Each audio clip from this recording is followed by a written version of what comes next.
Welcome back to Tutorials Point. In today's video, we are going to learn how to share your file in a Dropbox account or how to upload your files in a Dropbox account. Before starting, you can subscribe to our channel for more videos and updates. So let's get started. As you can see on my screen that I'm already logged in and this is my particular homepage right over here. So to simply share or create a file in a Dropbox, all you have to do is tap on this floating icon with a blue background and plus icon on the bottom right corner of the screen.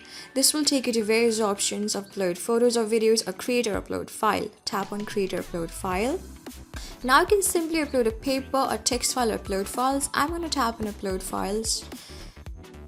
Now you do have various options from choosing your gallery from here. So I'm going to randomly select one, and you can select multiples as well.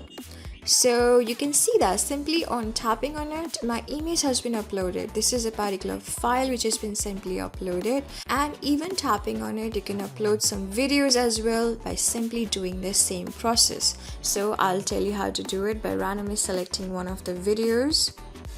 So on my screen, I do have one of the videos to share. So I am going to tap on it, and it's being validated, and simply you can see that it's being loaded.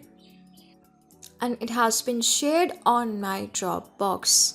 So alright, you can see that now it's being played, and this is the current video that I had just shared to my Dropbox. So this is how you do it. This is how you upload your files on a Dropbox account or simply share your files on it. So I hope this video was really helpful for you and I was able to help you. I'm gonna see you in the next video. Till then, keep calm, stay safe, and goodbye.